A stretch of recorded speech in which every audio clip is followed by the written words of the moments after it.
So I just want to say this right off the bat. This is a book that features a scene where a man gets pushed into a woman through her vagina. Like an actual full-grown man just... It's not every day you're reading a birthing scene in a professional book. Buckle up, kids. You're in for a real treat. Ladies and gentlemen, boys and girls, people of all ages, my name is David Popovich, aka the Bookworm, and welcome to Bookworm Reviews. Sit back and relax as we dive into the seminal classic, American Gods, by Neil Gaiman, a deconstruction of the fantasy epic.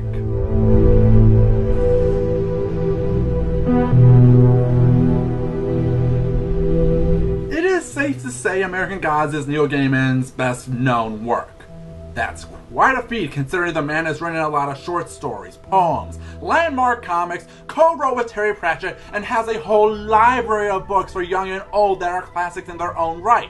Yet, it is this book that stands as the crown jewel of Gaiman's career.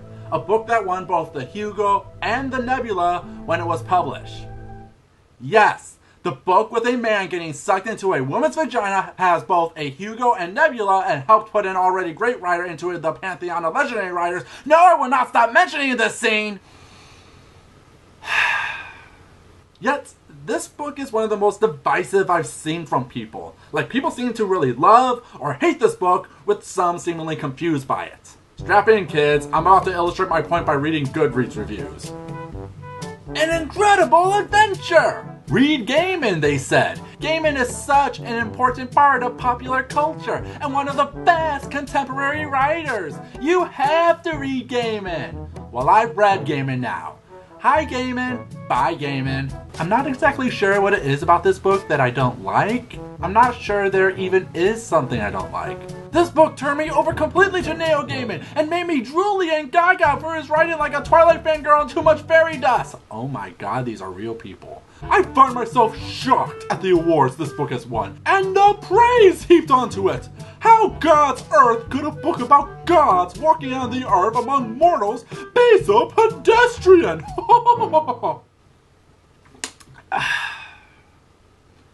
So, the strange thing about this book is most people's complaints about it are actually addressed, and really there is a reason things are pedestrian. So let's finally talk about that story. We follow the crux of all complaints, Shadow Moon, a man about to be released from jail and put his life back in order with his wife Laura and working at his best friend's shop, but feels there is something off as his release comes closer. Shadow was not superstitious. He did not believe in anything he could not see. Still, he could feel disaster hovering above the prison in those final weeks, just as he felt it in the days before the robbery. It feels like a storm is coming. And I hope you like repeatable catchphrases, because this book will keep reminding you that such a storm like our own is about to change everything. But things still seem fine till Shadow is told he's being released early because his wife and best friend were killed in a car crash. How's that for a punchline? You get to go free, but all you care about is gone. Hilarious! Well, Shadow is making the long journey back to his hometown when he meets with a strange man who knows basically everything about him. As to who this man is, let's see. Well, seeing that today certainly is my day, why don't you call me Wednesday? Mr. Wednesday. Wednesday wants to hire Shadow as his bodyguard for mysterious reasons, and through a lot of hand-wringing and having nowhere else to go or live for, Shadow agrees, only to find himself wrapped into something clearly bigger than him. You tell Wednesday this, man. You tell him he's history, he's forgotten, he's old, and he better accept that. Tell him that we are the future, and we don't give a fuck about him or anyone like him. His time is over. It takes a while for the main issues of the plot to happen, but eventually we are shown that Wednesday is actually Odin. Yes, the one you were thinking about. It turns out America is filled with gods of all myths and pantheons on old, but they are no longer of relevance. A new breed of gods has formed. Gods of technology and media, of government and drugs, and they are ready to take over this land. But Odin will not go without fights. They are aware of us, and they fear us, and they hate us, said Odin. You are fooling yourselves if you believe otherwise. They will destroy us if they can. It is time for us to band together. It is time for us to act. So that's the main plot. The old gods and new gods are about to have a war with Shadow in the middle doing what some would say nothing, but he may have a bigger importance than we are led to believe. I don't know, you will actually have to read the book or something because you ain't getting spoilers from me! So what is it that makes people hate American Gods?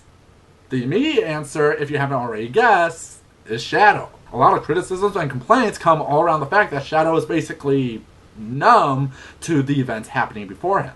I think this Reddit quote, yes, I'm quoting Goodreads and Reddit, Lord have mercy on us all. I was never struck by this sense of awe. I don't even think there was any. People hate Shadow for the same reasons I hate Holden Caulfield from Catcher in the Rye. But I have to disagree? Look, I can completely understand why people don't like this book. It can be long, drawn out, and features a lot of talking but not a lot happening. In fact, one could parody that a good portion of the book is just the god simply saying, "We should fight!" I don't want to. We should fight! I don't want to. We should fight!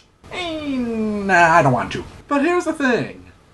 I think most people were expecting a standard fantasy epic, but American Gods doesn't do that.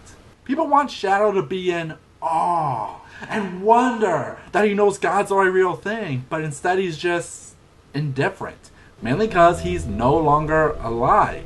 His entire world has left him in not good terms, and he has nothing else to do but whittle away whatever amount of days he has left, catering to a god on his last days of relevance. And on top of realizing he's part of a bigger story, he's also in the unknown as to what rules these gods are playing. He's numb to whatever is going on, but he also feels he's completely left out of what is going on. It's like watching a sport without knowing the rules. I feel, Shadow told her, like I'm in a world with its own sense of logic, its own rules. Like when you're in a dream, and you know there are rules you mustn't break, but you don't know what they are, or what they mean. But here's the biggest thing about American Gods. It's not about how grand and epic gods are. It's about how, well, they aren't. There are many themes from immigration, progress, new and old, religion, death, sacrifice, all intersecting with one another. But the biggest theme is that gods are really just fickle ideas from people that will come and go. While the new gods see themselves as the true rulers of America, they know that people will move past them if they don't find ways to keep up. They are only as powerful as you believe in them. It's not magic. Not exactly. It's about focus. It's about being you, but the you that people believe in. It's about being the concentrated, magnified essence of you.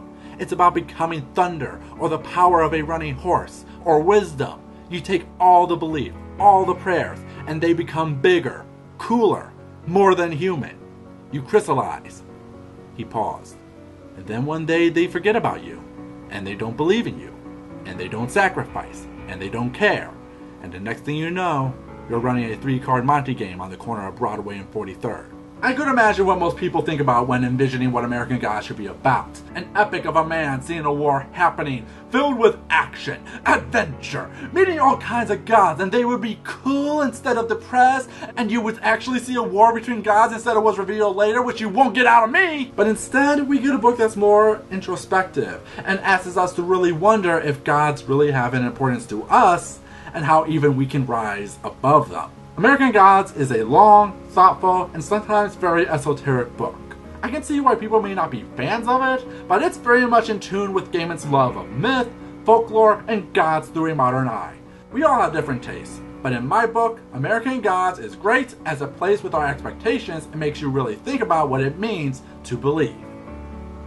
That features a man getting stuffed into a woman's vagina. I told you I would not let that go! Hey, thanks for watching. What did you guys think? Did you like or hate American Gods? What are your thoughts about Shadow? Is Gaiman overrated? Let me know in the comments below. If you're new here and enjoy what you saw, feel free to subscribe for more reviews and leave a like if you enjoyed the video. But you know, I've been thinking a lot about continuing this show. I've actually been thinking about quitting, but instead I want to revamp what it is I do on this channel. And to do that, I want to go back and discuss the story that got me to do the show in the first place. Thank you for your time. Until next time, fellow bookworms, have a nice day.